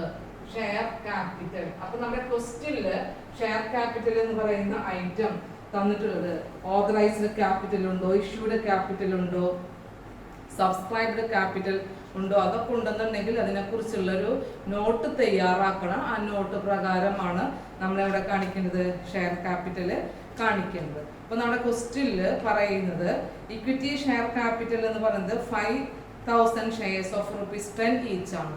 അതായത് 50,000 ഷെയറുകൾ, ഒരു ഷെയറിന് 10 റുപ്പീസ് വെച്ചിട്ട് 5 lakhs rupees ആണ്. അപ്പോൾ നമ്മുടെ ഇവിടുത്തെ ഇക്വിറ്റി ഷെയർ ക്യാപിറ്റൽ എന്ന് പറയുന്നത് 5 lakhs ആണ്. ഞാൻ ഇവിടെ നോട്ടൊന്നും കാണിക്കുന്നില്ല. ഇക്വിറ്റി ഷെയർ ക്യാപിറ്റൽ എന്ന് പറയുന്നത് 5 lakhs rupees ആണെന്ന് തന്നെ ഡയറക്റ്റ് എഴുതാണ്. നിങ്ങൾ നോട്ട് തയ്യാറാക്കിയിട്ട് ഈ അതിൽ authorised capital, then subscribed capital, issued capital എന്ന് പറഞ്ഞുകൊണ്ട് തന്നെ അതിനെ സെപ്പറേറ്റ് കാണിക്കേണ്ടതാണ്. ഇവിടെ ഞാൻ എഴുതുന്നത് ഇക്വിറ്റി ഷെയർ ക്യാപിറ്റൽ എന്ന് പറഞ്ഞുകൊണ്ട് ഡയറക്റ്റ് 5 lakhs rupees ആണ് ഇവിടെ കാണിക്കുന്നത്. ഓക്കെ, ഇനി നെക്സ്റ്റ് നമുക്ക് ഇക്വിറ്റി ആൻഡ് ഷെയർ ഇത് കഴിഞ്ഞാൽ അതർ ഇക്വിറ്റീസുകളാണ് വരുന്നത്. അതർ ഇക്വിറ്റീസ് എന്ന് പറഞ്ഞു കഴിഞ്ഞാൽ നമ്മൾ ഇവിടെ ഉദ്ദേശിക്കുന്നത് റിസർവ്സ് ആൻഡ് സർപ്ലസ് ആണ്. റിസർവ്സ് ആൻഡ് സർപ്ലസ് എന്ന് പറയുന്ന ഐറ്റം. അപ്പൊ റിസർവ്സുകളും സർപ്ലസിന്റെയും ടോട്ടലാണ് അതർ ഇക്വിറ്റി എന്ന് പറഞ്ഞുകൊണ്ട് നമ്മളിവിടെ കാണിക്കേണ്ടത്. അപ്പൊ നമുക്കത് എത്രയാണ് റിസർവുകൾ വരുന്നത്, അതുപോലെ തന്നെ സർപ്ലസിൽ എങ്ങനെയാണ് അതിന്റെ കാൽക്കുലേഷൻ എന്നുള്ളത് നോക്കാം. അപ്പോൾ ഇവിടുത്തെ റിസർവ്സ് ആൻഡ് സർപ്ലസ് എന്ന് പറയുന്നത് ഞാൻ ഇവിടെ നോട്ട് നമ്പർ 4 ആയിട്ടാണ് കൊടുക്കുന്നത്. അപ്പൊ നോട്ട് നമ്പർ 4 ഇവിടെ സെപ്പറേറ്റ് കാണിക്കുന്നുണ്ട്. അതർ ഇക്വിറ്റി എന്നാണ് ഇവിടെ പറയുന്നത്. അതർ ഇക്വിറ്റിയിൽ റിസർവ്സ് ആൻഡ് സർപ്ലസ്. ആദ്യം നമുക്ക് റിസർവ്സിന്റെ ഡീറ്റെയിൽസ് പറയാം. ഏതൊക്കെയാണ് റിസർവ്സ് എന്ന് പറയുന്നത്? റിസർവ്സിൽ നമുക്ക് ജനറൽ റിസർവ് എന്ന് പറയുന്ന ഒരു ഐറ്റം ക്വസ്റ്റ്യനിൽ തന്നിട്ടുണ്ട്. ക്രെഡിറ്റ് സൈഡിൽ ജനറൽ റിസർവ് എന്ന് പറഞ്ഞുകൊണ്ട് തന്നിട്ടുള്ളത് 3,25,000 ആണ്. 3,25,000 ആണ് നമുക്ക് ജനറൽ റിസർവ് ആയിട്ട് തന്നിട്ടുള്ളത്. ഓക്കെ, നെക്സ്റ്റ് നമുക്ക് ട്രാൻസ്ഫർ ടു ജനറൽ റിസർവ് എന്ന് പറഞ്ഞുകൊണ്ട് ഒരു എമൗണ്ട് തന്നിട്ടുണ്ട്. ട്രാൻസ്ഫർ ടു ജനറൽ റിസർവ് നമുക്ക് അഡ്ജസ്റ്റ്മെന്റിൽ തന്നിട്ടുള്ള ഐറ്റം ആണ് 25,000.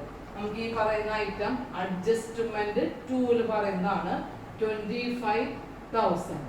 ഓക്കെ, ഇനി കൂടാതെ നമുക്കൊരു ഡിവിഡൻഡ് ഈക്വലൈസേഷൻ ഫണ്ട് എന്ന് പറയുന്ന ഫണ്ട് തന്നിട്ടുണ്ട്. അത് നമുക്ക് ഈ പറയുന്ന റിസർവ്സുകളിലാണ് ഉൾപ്പെടുത്തേണ്ടത്. ഡിവിഡൻഡ് ഈക്വലൈസേഷൻ ഫണ്ട് എമൗണ്ട് പറയുന്നത് ഡിവിഡൻഡ് ഈക്വലൈസേഷൻ ഫണ്ട് 70,000 ആണ്.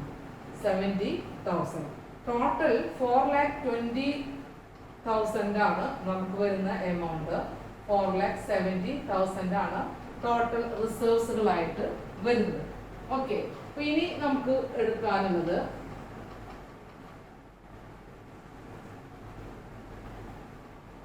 സർപ്ലസിനെ കുറിച്ചിട്ടാണ്. അപ്പൊ സർപ്ലസിന്റെ ഡീറ്റെയിൽസ് ഇവിടെ കാണിക്കാം. നമുക്ക് സർപ്ലസ് എന്ന് പറയുമ്പോൾ കഴിഞ്ഞ വർഷത്തെ സർപ്ലസ് നമ്മുടെ ക്വസ്റ്റ്യനിൽ തന്നിട്ടുണ്ട്. അതായത് പ്രോഫിറ്റ് ആസ് സച്ച് നമുക്ക് കഴിഞ്ഞ വർഷം 31/3/2018 തന്നിട്ടുള്ള പ്രോഫിറ്റ് തന്നിട്ടുണ്ട്. 2018 തന്നിട്ടുള്ള പ്രോഫിറ്റ് എന്ന് പറഞ്ഞു കഴിഞ്ഞാൽ 42,000 ആണ്. ട്രയൽ ബാലൻസിൽ തന്നിട്ടുള്ളതാണ് 42,000. നമുക്ക് ഈ വർഷം കിട്ടിയിട്ടുള്ള പ്രോഫിറ്റ് ഉണ്ട്. പ്രോഫിറ്റ് ഫോർ ദ ഇയർ നമ്മുടെ SOPL തയ്യാറാക്കിയപ്പോൾ നമുക്ക് കിട്ടിയിട്ടുള്ള പ്രോഫിറ്റ് എന്ന് പറഞ്ഞു കഴിഞ്ഞാൽ 93,000 ആണ്. നമുക്ക് ഈ വർഷം കിട്ടിയിട്ടുള്ള SOPL കിട്ടിയിട്ടുള്ള പ്രോഫിറ്റ് ആണ് നമ്മൾ ഇവിടെ കാണിക്കുന്നത്. SOPL 93,000. അപ്പൊ നമുക്ക് ടോട്ടൽ സർപ്ലസ് എന്ന് പറഞ്ഞു കഴിഞ്ഞാൽ 1,35,000 ആണ്. 1,35,000 ആയിരിക്കും നമ്മുടെ സർപ്ലസ് എന്ന് പറഞ്ഞു കഴിഞ്ഞാൽ. പക്ഷെ ഈ സർപ്ലസ് എമൗണ്ടിൽ നിന്ന് നമുക്ക് റിസർവിലേക്ക് മാറ്റാനായിട്ട് പറഞ്ഞിട്ടുണ്ടായിരുന്നു. അതുപോലെ തന്നെ ഡിവിഡൻഡ് കൊടുക്കണം എന്നുള്ളത് പറഞ്ഞിട്ടുണ്ട്. അപ്പൊ ഡിവിഡൻഡ് കൊടുക്കാനുള്ള ഡിവിഡൻഡ് കൊടുക്കാനും റിസർവിലേക്ക് മാറ്റാനും പറഞ്ഞിട്ടുള്ള കേസുകളിൽ തന്നെ നമ്മൾ ശ്രദ്ധിക്കുന്നതാണ്. ഡിവിഡൻഡ് കൊടുക്കുന്നുണ്ടെങ്കിൽ നമുക്ക് ഒരു കോർപ്പറേറ്റ് ഡിവിഡൻഡ് ടാക്സ് എന്ന് പറയുന്ന ഒരു ഐറ്റം ഉണ്ട്. CDT എന്ന് പറയും, കോർപ്പറേറ്റ് ഡിവിഡൻഡ് ടാക്സ്. അത് നിന്നുള്ളതാണ് ഡിവിഡൻഡ് കമ്പനി പ്രൊവൈഡ് ചെയ്യുമ്പോൾ അതിന്റെ മുകളിൽ നൽകേണ്ട ടാക്സിനാണ് CDT എന്ന് പറയുക. അപ്പൊ നമുക്ക് അഡ്ജസ്റ്റ്മെന്റുകളിലൊന്നും ചിലപ്പോൾ CDT നൽകണമെന്നുള്ളത് പറഞ്ഞിട്ടുണ്ടാവില്ല. അതൊരു ഹിഡൻ അഡ്ജസ്റ്റ്മെന്റ് ആയിട്ട് നമ്മൾ മനസ്സിൽ കരുതിയിരിക്കണം. ആ ഒരു CDT എന്ന് പറയുന്ന ഐറ്റത്തിനെയും നമ്മുടെ ഈ സർപ്ലസിൽ നിന്ന് നമ്മൾ എന്ത് ചെയ്തിരിക്കണം, ലെസ് ചെയ്തിരിക്കണം. അപ്പൊ ആ ഒരു CDT എന്ന് പറയുന്നത് നമ്മൾ പ്രത്യേകം ശ്രദ്ധിക്കേണ്ട ഒരു ഐറ്റം ആണ്. അഡ്ജസ്റ്റ്മെന്റിൽ ഉണ്ടാവില്ല, പക്ഷേ ഡിവിഡൻഡ് പ്രപ്പോസ് ചെയ്തിട്ടുണ്ട്, പ്രപ്പോസ്ഡ് ഡിവിഡൻഡ് ഉണ്ട് എന്നുണ്ടെങ്കിൽ ഓൾറെഡി നമ്മൾ എന്തുണ്ടായിരിക്കും, CDT ഉണ്ട് എന്നുള്ളത് അസ്യൂം ചെയ്തുകൊണ്ട് നമ്മൾ അതും കൂടെ സർപ്ലസിൽ നിന്ന് ലെസ് ചെയ്യണം. അപ്പൊ നമുക്ക് ഇവിടെ സർപ്ലസിൽ നിന്ന് ലെസ് ചെയ്യേണ്ട ഐറ്റംസ് എന്ന് പറഞ്ഞു കഴിഞ്ഞാല് ഫസ്റ്റ് വൺ പറയുന്നത് നമുക്ക് ജനറൽ റിസർവിലേക്ക് മാറ്റാനായിട്ട് പറഞ്ഞിട്ടുണ്ട്. General reserve, transfer to general reserve. General റിസർവിലേക്ക് മാറ്റാൻ പറയുന്ന എമൗണ്ട് ഈ എമൗണ്ട് ആണ് 25,000. ഓക്കെ, അപ്പൊ 25,000 സർപ്ലസിൽ നിന്നാണ് ജനറൽ റിസർവിലേക്ക് മാറ്റിയിട്ടുള്ളത്. നെക്സ്റ്റ് എന്ന് പറഞ്ഞാൽ നമുക്ക് ട്രയൽ ബാലൻസിൽ തന്നിട്ടുള്ള ഒരു ഐറ്റം ആണ് ഇന്ററിം ഡിവിഡൻഡ്. അതായത് ഫൈനൽ ഡിവിഡൻഡ് നമ്മൾ ഒരു വർഷം എത്തിക്കഴിഞ്ഞാൽ പ്രോഫിറ്റിൽ നിന്ന് കൊടുക്കുന്നതിന് പുറമെ എന്ത് ചെയ്യുന്നുണ്ട്, ഇപ്പോൾ 6 മാസം കൂടുമ്പോഴൊക്കെ എന്ത് ചെയ്യാം ഇന്ററിം ഡിവിഡൻഡ് നൽകാം. അപ്പൊ ആ ഇന്ററിം ഡിവിഡൻഡ് പ്രോഫിറ്റിൽ തന്നെയാണ് നൽകുന്നത്. പക്ഷെ നമ്മൾ പ്രോഫിറ്റ് കാൽക്കുലേറ്റ് ചെയ്യുന്നതിനേക്കാൾ മുമ്പ് അത് കൊടുത്തിട്ടുണ്ടായിരിക്കും. പക്ഷെ ഫൈനൽ സ്റ്റേറ്റ്മെന്റ് തയ്യാറാക്കുമ്പോൾ സർപ്ലസിൽ നിന്നും അത് ലെസ് ചെയ്തതായിട്ട് കാണിക്കണം. ഇന്ററിം ഡിവിഡൻഡ് നമുക്ക് ട്രയൽ ബാലൻസിൽ തന്നിട്ടുള്ളതാണ് 10,000 ആണ് നമ്മുടെ ക്വസ്റ്റ്യനിൽ തന്നിട്ടുള്ളത്. ഇനി നമുക്ക് ചെയ്യാനുള്ളത് പ്രൊപ്പോസ്ഡ് ഡിവിഡൻഡ് ആണ്. പ്രൊപ്പോസ്ഡ് ഡിവിഡൻഡ് ആണ്. പ്രൊപ്പോസ്ഡ് ഡിവിഡൻഡ് എന്ന് പറഞ്ഞു കഴിഞ്ഞാല് 10% ആണ് ഉദ്ദേശിക്കുന്നത്. 10% ഓൺ ഇക്വിറ്റി ക്യാപിറ്റൽ എന്നാണ് ഉദ്ദേശിക്കുന്നത്. 10% on equity shares. On equity shares. അപ്പൊ നമ്മുടെ ഇക്വിറ്റി ഷെയർസ് എന്ന് പറഞ്ഞു കഴിഞ്ഞാല് നമുക്കറിയാം 5 lakhs ആണ് അല്ലെ. അപ്പൊ 5 lakhsന്റെ 10% എന്ന് പറഞ്ഞു കഴിഞ്ഞാല് 50,000 ആണ് നമുക്ക് വരുന്ന പ്രൊപ്പോസ്ഡ് ഡിവിഡൻഡ്. Proposed dividend. പക്ഷെ ഇൻക്ലൂഡിങ് ഇന്ററിം ഡിവിഡൻഡ് ആണ് പ്രൊപ്പോസ്ഡ് ഡിവിഡൻഡ് എന്നുള്ളത് നമ്മുടെ അഡ്ജസ്റ്റ്മെന്റിൽ പറഞ്ഞിട്ടുള്ളത് കൊണ്ട്. അതായത് 50,000 രൂപയാണ് പ്രൊപ്പോസ്ഡ് ഡിവിഡൻഡ്. ആ പ്രൊപ്പോസ്ഡ് ഡിവിഡൻഡ് ഇന്ററിം ഡിവിഡൻഡും ഉൾപ്പെടെയുള്ളതാണ്. അപ്പൊ പ്രൊപ്പോസ്ഡ് ഡിവിഡൻഡ് എത്ര ആയിരിക്കും, ആക്ച്വലി ഈ ഇന്ററിം ഡിവിഡൻഡ് മൈനസ് ചെയ്തിട്ടുള്ള 40,000 രൂപ ആയിരിക്കും പ്രൊപ്പോസ്ഡ് ഡിവിഡൻഡ് വരുന്നത്. അപ്പൊ ആ പ്രൊപ്പോസ്ഡ് ഡിവിഡൻഡും കൂടെ നമ്മൾ ഇവിടെ എന്ത് ചെയ്തിരിക്കണം, ലെസ് ചെയ്തിരിക്കണം. നെക്സ്റ്റ് നമുക്ക് മറ്റൊരെണ്ണം കൂടെ ഉണ്ടെന്ന് പറഞ്ഞു. അതാണ് പറയുന്നത് CDT എന്ന് പറയുന്നത്. CDT എന്ന് പറഞ്ഞു കഴിഞ്ഞാല് ഇവിടെ കോർപ്പറേറ്റ് ഡിവിഡൻഡ് ടാക്സ് ആണ്. Corporate dividend tax.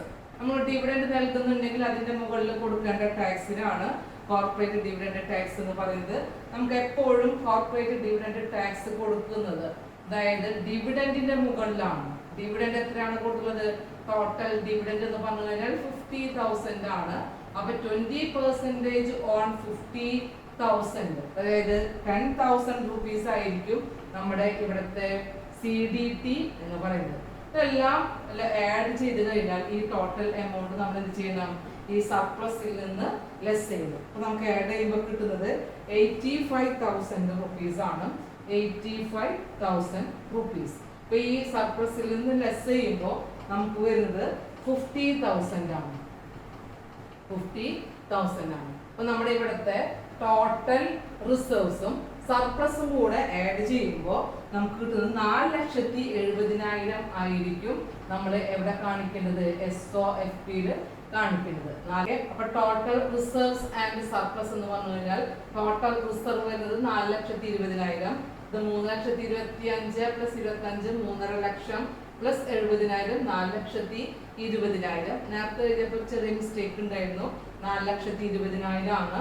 ദെൻ ഇപ്പൊ നമുക്ക് സർപ്ലസ് എമൗണ്ട് നെറ്റ് എമൗണ്ട് കിട്ടി 50,000. 4,70,000 ആണ് നമ്മുടെ ഇവിടുത്തെ റിസർവ്സ് ആൻഡ് സർപ്ലസ് എന്ന് പറയുന്നത്. അപ്പൊ ആ ഒരു എമൗണ്ട് ആണ് ഇവിടെ നമ്മൾ കാണിക്കേണ്ടത് 4,70,000. ഓക്കെ, അപ്പൊ ഇത്രയും ആയിക്കഴിഞ്ഞാൽ നമുക്ക് അതർ ഇക്വിറ്റി എന്ന് പറയുന്ന പോർഷൻ കംപ്ലീറ്റ് ആയി. ഇനി നമ്മൾ എഴുതാനുള്ളത് ലാബിലിറ്റീസുകളാണ്. ലാബിലിറ്റീസുകൾ തന്നെ നോൺ കറണ്ട് ലാബിലിറ്റിയും കറണ്ട് ലാബിലിറ്റിയും അതെങ്ങനെയാണെന്നുള്ളത് നോക്കാം. നെക്സ്റ്റ് തേർഡ് വൺ എന്ന് പറഞ്ഞു കഴിഞ്ഞാൽ ലാബിലിറ്റീസുകളാണ്. ലാബിലിറ്റീസുകളിൽ first one non current liability. Non current ലാബിലിറ്റിയിൽ നമുക്ക് വരുന്നത് ലോങ് ടേം ആയിട്ട് വരുന്ന ലാബിലിറ്റീസുകളാണ്. അതായത് ഇപ്പോൾ ഡിബഞ്ചറുകൾ ഇഷ്യൂ ചെയ്തിട്ടുണ്ടെങ്കിൽ, ടേം ലോൺസുകൾ ഉണ്ടെന്നുണ്ടെങ്കിൽ അങ്ങനെയുള്ളതൊക്കെ നോൺ കറണ്ട് ലാബിലിറ്റിയിലാണ് വരുന്നത്. ബോറോയിങ്സുകളൊക്കെ ഉണ്ടെന്നുണ്ടെങ്കിൽ നമ്മുടെ ക്വസ്റ്റ്യനിൽ non current liability long term borrowing, അതായത് ഒരു സെക്യൂർഡ് ലോൺ എന്ന് പറയുന്ന ഐറ്റം തന്നിട്ടുണ്ട്. അപ്പൊ നമുക്കതിൽ ലോങ് ടേം ബോറോയിങ്ങിലാണ് അത് ഉൾപ്പെടുത്തേണ്ടത്. ലോങ് ടേം ബോറോയിങ് എന്ന് പറഞ്ഞു കഴിഞ്ഞാൽ ക്വസ്റ്റ്യനിൽ തന്നിട്ടുള്ളത് സെക്യൂർഡ് ലോൺ ആണ്. സെക്യൂർഡ് ലോൺ, സെക്യൂർഡ് ലോൺ എന്ന് പറഞ്ഞുകൊണ്ട് ക്വസ്റ്റ്യനിൽ നമുക്ക് പറയുന്നത് ഇതാണ്. 1 lakh rupees ആണ് അതിൽ പറയുന്നത്. സെക്യൂർഡ് ലോൺ എന്ന് പറഞ്ഞു കഴിഞ്ഞാൽ 1 lakh rupees നോൺ കറണ്ട് ലാബിലിറ്റീസിൽ. ഇനി ഡിബഞ്ചേഴ്സുകൾ ഉണ്ടെന്നുണ്ടെങ്കിൽ, അതുപോലെ തന്നെ ലോൺസുകൾ ഉണ്ടെന്നുണ്ടെങ്കിൽ അതൊക്കെ നമുക്ക് ഇവിടെ കാണിക്കാവുന്നതാണ്. ലോങ് ടേം പ്രൊവിഷൻസുകൾ ഉണ്ടെന്നുണ്ടെങ്കിൽ അത് കാണിക്കാം. ലോങ് ടേം ആയിട്ട് വരുന്ന അതർ നോൺ കറണ്ട് ലാബിലിറ്റീസുകൾ ഉണ്ടെന്നുണ്ടെങ്കിൽ അതൊക്കെ ഇവിടെ കാണിക്കാം. നമ്മുടെ ക്വസ്റ്റ്യനിൽ അങ്ങനെയുള്ളതൊന്നും ഇല്ലാത്തത് കൊണ്ട് നമുക്ക് നേരിട്ട് നമുക്ക് എന്തൊക്കെ തന്നെ പോവാം, കറണ്ട് ലാബിലിറ്റീസിലേക്ക് പോകാം. കറണ്ട് ലാബിലിറ്റി, കറണ്ട് ലാബിലിറ്റീസുകളിലും നമുക്ക് ഫിനാൻഷ്യൽ ലാബിലിറ്റീസുകളും പ്രൊവിഷൻസുകളൊക്കെ ഉണ്ടെന്നുണ്ടെങ്കിൽ അതൊക്കെ എഴുതാം. നമുക്ക് അങ്ങനെയുള്ള ലാബിലിറ്റീസുകളിൽ ഒരെണ്ണം ഫിനാൻഷ്യൽ ലാബിലിറ്റി പറയുന്നുണ്ട്. ഫിനാൻഷ്യൽ ലാബിലിറ്റിയിൽ വരുന്നതാണ് creditors, trade payables. Trade payable, trade payables എന്ന് പറഞ്ഞുകൊണ്ട് ക്വസ്റ്റ്യനിൽ നമുക്ക് തന്നിട്ടുള്ളത് ക്രെഡിറ്റേഴ്സിനെ കുറിച്ചിട്ടാണ്. ട്രേഡ് പേയബിൾസ് തന്നിട്ടുള്ളത് ക്രെഡിറ്റ് സൈഡിൽ 60,000 ട്രയൽ ബാലൻസിൽ തന്നിട്ടുണ്ട്. ഇനി അതർ കറണ്ട് ആയിട്ടുള്ള ലാബിലിറ്റീസുകൾ ആണ്. അതായത് ഇപ്പോൾ നമുക്ക് ഔട്ട്സ്റ്റാൻഡിങ് എക്സ്പെൻസുകൾ, മറ്റുള്ള പ്രൊവിഷൻസുകളൊക്കെ ഉണ്ടെന്നുണ്ടെങ്കിൽ അത് എഴുതാം. ബാങ്ക് ഓവർ ഡ്രാഫ്റ്റ്, പക്ഷെ നമ്മുടെ ക്വസ്റ്റ്യനിൽ ബാങ്ക് ഓവർ ഡ്രാഫ്റ്റ് എന്ന് പറയുന്ന ഐറ്റം മാത്രമേ ഉള്ളൂ. അപ്പോൾ നമുക്ക് അതർ കറണ്ട് ലാബിലിറ്റീസുകളിൽ നമുക്ക് അതിനെ ഉൾപ്പെടുത്താം. അതർ കറണ്ട് ലാബിലിറ്റി നമുക്ക് ഔട്ട്സ്റ്റാൻഡിങ് വരുന്നുണ്ടെങ്കിലൊക്കെയാണ് അത് ഉൾപ്പെടുത്തേണ്ടത്. മറ്റുള്ള പ്രൊവിഷൻസുകളൊക്കെ ഉണ്ടെങ്കിൽ ഉൾപ്പെടുത്താം. നമുക്കിവിടെ ബാങ്ക് ഓവർ ഡ്രാഫ്റ്റ് എന്ന് പറയുന്ന ഒരു ഐറ്റം മാത്രമേ ഇവിടെ തന്നിട്ടുള്ളൂ. അപ്പൊ അത് കറണ്ട് ലാബിലിറ്റി ആയിട്ട് കൊടുക്കാം. ബാങ്ക് ഓവർ ഡ്രാഫ്റ്റ് എമൗണ്ട് എന്ന് പറഞ്ഞു കഴിഞ്ഞാൽ 35,000 ആണ്. 35,000 ആണ്. ഇനി നമുക്കുള്ളത് പ്രൊവിഷൻസുകളാണ്. ലോങ് ടേം പ്രൊവിഷൻ പോലെ ഷോർട്ട് ടേം ആയിട്ട് വരുന്ന പ്രൊവിഷൻസുകളാണ് നമ്മളിവിടെ കാണിക്കേണ്ടത്. Short term provision, short term provision. Short term പ്രൊവിഷൻസുകളിൽ നമുക്ക് interim dividend, corporate dividend tax, provision for taxation അങ്ങനെയുള്ള ഐറ്റംസുകളൊക്കെയാണ് ഇത്തരത്തിലുള്ള ഷോർട്ട് ടേം പ്രൊവിഷൻസുകളിൽ കൊടുക്കാറ്. നമ്മുടെ ക്വസ്റ്റ്യനിൽ ഡിവിഡൻഡ് പറയുന്നു, പ്രൊപ്പോസ്ഡ് ഡിവിഡൻഡ് പറയുന്നുണ്ട്, അതുപോലെ തന്നെ കോർപ്പറേറ്റ് ഡിവിഡൻഡ് ടാക്സ് പറയുന്നുണ്ട്. അപ്പൊ അങ്ങനെയുള്ള 2 ഐറ്റംസുകളാണ് നമ്മൾ ഇവിടുത്തെ പ്രൊവിഷൻസുകളിൽ ഉൾപ്പെടുത്തേണ്ടത്. അപ്പൊ ഞാൻ ഇവിടെ പ്രൊവിഷൻസ് എന്ന് പറഞ്ഞു കഴിഞ്ഞാൽ നോട്ട് നമ്പർ 5 ആയിട്ടാണ് പറയുന്നത്. അപ്പൊ നോട്ട് നമ്പർ 5 പറയുന്നത് ഷോർട്ട് ടേം പ്രൊവിഷൻസുകളാണ്. Short term provision, short term പ്രൊവിഷൻസുകളിൽ നമുക്ക് ഇവിടെ 2 ഐറ്റമാണ് പറയുന്നത്. ഒന്ന് പ്രൊപ്പോസ്ഡ് ഡിവിഡൻഡ് ആണ് പറയുന്നത്. പ്രൊപ്പോസ്ഡ് ഡിവിഡൻഡ് നമ്മുടെ ക്വസ്റ്റ്യനിൽ പറയുന്നുണ്ട്. എത്രയാണ്? 40,000 rupees ആണ്. ഇന്ററിം ഡിവിഡൻഡ് ഉൾപ്പെടെയാണ് 50,000. ഇന്ററിം ഡിവിഡൻഡ് 10,000 ആണ്. ബാക്കിയുള്ളതാണ് പ്രൊപ്പോസ്ഡ് ഡിവിഡൻഡ് എന്ന് പറയുന്നത്. ഇനി CDT, കോർപ്പറേറ്റ് ഡിവിഡൻഡ് ടാക്സ് എന്ന് പറഞ്ഞു കഴിഞ്ഞാൽ 10,000 ആണ്. നമ്മൾ നേരത്തെ കാൽക്കുലേറ്റ് ചെയ്തതാണ്. ടോട്ടൽ 50,000 ആണ് നമ്മുടെ ഇവിടുത്തെ പ്രൊവിഷൻസ് എന്ന് പറയുന്നത്. അപ്പൊ ആ പ്രൊവിഷൻസ് ആണ് ഇവിടെ നമ്മൾ കാണിക്കേണ്ടത്. 50,000. ഇത്രയും ഐറ്റംസുകളാണ് പറയുന്നത്. ഇനി അതറായിട്ട് വരുന്ന ലാബിലിറ്റീസുകളൊന്നും നമുക്ക് ഇവിടെ ഇല്ല. ഇവിടെ നമുക്ക് ഷോർട്ട് ടേം ആയിട്ട് ലോൺസുകളൊക്കെ ഉണ്ടെന്നുണ്ടെങ്കിൽ കാണിക്കാമായിരുന്നു. പക്ഷെ ക്വസ്റ്റ്യനിൽ അതൊന്നും ഇല്ലാത്തത് കൊണ്ട് നമ്മൾ അതൊന്നും ഉൾപ്പെടുത്തിയിട്ടില്ല. അപ്പോൾ ഇതിന്റെ ടോട്ടൽ കാണാണെന്നുണ്ടെങ്കിൽ നമുക്ക് കിട്ടുന്ന എമൗണ്ട് വരുന്ന എമൗണ്ട് 12,15,000 ആണ്. ഇതാണ് നമുക്ക് ടോട്ടൽ ഇക്വിറ്റീസ് ആൻഡ് ലാബിലിറ്റീസ് ആയിട്ട് വരുന്നത്. ടോട്ടൽ ഇക്വിറ്റീസ് ആൻഡ് ലാബിലിറ്റീസ് എന്ന് പറഞ്ഞു കഴിഞ്ഞാൽ അസറ്റിന്റെ അതേ എമൗണ്ട് ടോട്ടൽ വരുന്നത് 12,15,000. അപ്പൊ നമുക്ക് ഇവിടെയും ടോട്ടൽ അസറ്റും ടോട്ടൽ ഇക്വിറ്റീസ് ആൻഡ് ലാബിലിറ്റീസും ക്ലിയർ ആയിട്ടുണ്ട് എന്ന് മനസ്സിലാകുന്നു. നമുക്ക് പുതിയതായിട്ട് ഇവിടെ ഒരു ഐറ്റം ആണ് പ്രൊവിഷൻ ഫോർ ഡൗട്ട്ഫുൾ ഡെറ്റ്സ്, അതുപോലെ തന്നെ ഒരു കോണ്ടിജന്റ് ലാബിലിറ്റിയും കൂടെ വന്നിട്ടുണ്ട്. നമ്മൾ ശ്രദ്ധിക്കേണ്ടത് ഇവിടുത്തെ പ്രൊവിഷൻസുകളൊക്കെ എഴുതി കഴിഞ്ഞതിന് ശേഷം നമ്മുടെ ബാലൻസ് ഷീറ്റ് കംപ്ലീറ്റ് ആയതിനു ശേഷം നമുക്കൊരു കോണ്ടിജന്റ് ലാബിലിറ്റി എന്ന് പറയുന്ന ലാബിലിറ്റി ക്വസ്റ്റ്യനിൽ തന്നിട്ടുണ്ട്. അപ്പൊ നമ്മളത് ഫുട് നോട്ട് ആയിട്ട് കൊടുക്കണം എന്നുള്ളതാണ് റൂൾ പ്രകാരം ചെയ്യേണ്ടത്. അപ്പൊ നമ്മുടെ ഫുട് നോട്ട് പ്രകാരം കൊടുക്കണം എന്നുണ്ടെങ്കിൽ നമുക്ക് ഐറ്റം ഏതിനെ കുറിച്ചിട്ടാണ് പറയുന്നത്?